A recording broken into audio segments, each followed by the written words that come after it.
हमारे चैनल को सब्सक्राइब करें और बेल आइकन दबाएं। नमस्कार साथियों, एक बार फिर आपका स्वागत है हमारे YouTube चैनल में। केंद्रीय मंत्रिमंडल ने 8वें केंद्रीय वेतन आयोग के विचारार्थ विषयों को स्वीकृति दी हुई है। आज की जो है कैबिनेट की बैठक हुई है, उसमें ये फैसले लिए गए हैं। प्रधानमंत्री नरेंद्र मोदी की अध्यक्षता में केंद्रीय मंत्रिमंडल ने आज 8वें वेतन आयोग के विचारार्थ विषयों को स्वीकृति दी है। यानी कि आपके जो वेतन आयोग है, 8वां वेतन आयोग, इसकी जो है टीम गठित हो चुकी है और 18 महीने के अंदर यह गठन जो 18 महीने के अंदर अपनी जो है जो भी इनकी जो वो रहेगी, जांच रहेगी, प्रक्रिया रहेगी, वह उनको अनुशंसाएं देगा। 8वां केंद्रीय वेतन आयोग अस्थायी निकाय होगा। आयोग में एक अध्यक्ष, एक सदस्य और एक सदस्य सचिव शामिल होंगे।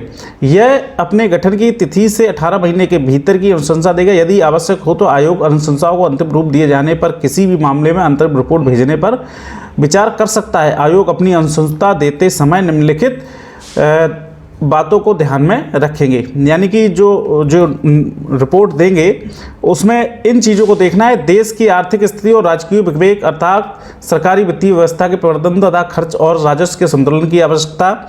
इसके बाद सेकंड नंबर, यह सुनिश्चित करने की आवश्यकता है कि विकास व्यय कल्याणकारी उपायों के लिए पर्याप्त संसाधन उपलब्ध हों। नंबर 3, गैर अंशदायी पेंशन योजनाओं की गैर वित्तीय पोषित लागत। और इसके बाद नंबर 4, राज्य सरकारों की वित्तीय स्थिति पर अनुशंसाओं का संभावित प्रभाव, जो आमतौर पर कुछ संशोधनों के साथ अनुशंसाओं को स्वीकार करते हैं। और इसके बाद केंद्रीय सार्वजनिक क्षेत्र उपक्रमों और निजी क्षेत्र के कर्मचारियों के लिए उपलब्ध प्रचलित पारिश्रमिक संरचना, लाभ, कार्य और स्थितियाँ। यह 5 बिंदुओं पर जो है ये अपनी रिपोर्ट प्रस्तुत करेंगे। यानी कि जिस दिन आज के दिन जो है यह कमेटी गठित हुई है और इसके 18 महीने के भीतर यह जो है जानकारी ये अपनी जो है रिपोर्ट प्रस्तुत कर देंगे। तो इसकी जो है पृष्ठभूमि है यह है कि केंद्रीय वेतन आयोगों का गठन समय समय पर केंद्र सरकार के कर्मचारियों के पारिश्रमिक ढांचे, सेवानिवृत्ति लाभों और अन्य सेवा शर्तों से संबंधित विभिन्न मुद्दों पर विचार करने और उनमें आवश्यक बदलावों के संबंध में अनुशंसाएं देने के लिए किया जाता है।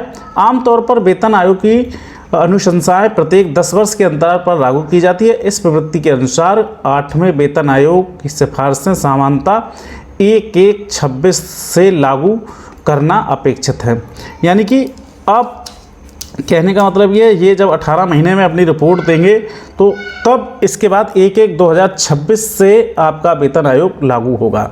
सरकार ने जनवरी 2025 में 8वें केंद्रीय वेतन आयोग के गठन की घोषणा की थी ताकि केंद्र सरकार के कर्मचारियों के वेतन और अन्य लाभों में बदलाव की जांच और उससे संबंधित अनुशंसा की जा सके। तो आज के 8वें वेतन आयोग पर यह आज की बहुत बड़ी खबर आ रही है। मंत्रिमंडल में इसका जो है रिपोर्ट के लिए कमेटी बैठा दी गई है, जो कि 18 महीने में अपनी रिपोर्ट देगी।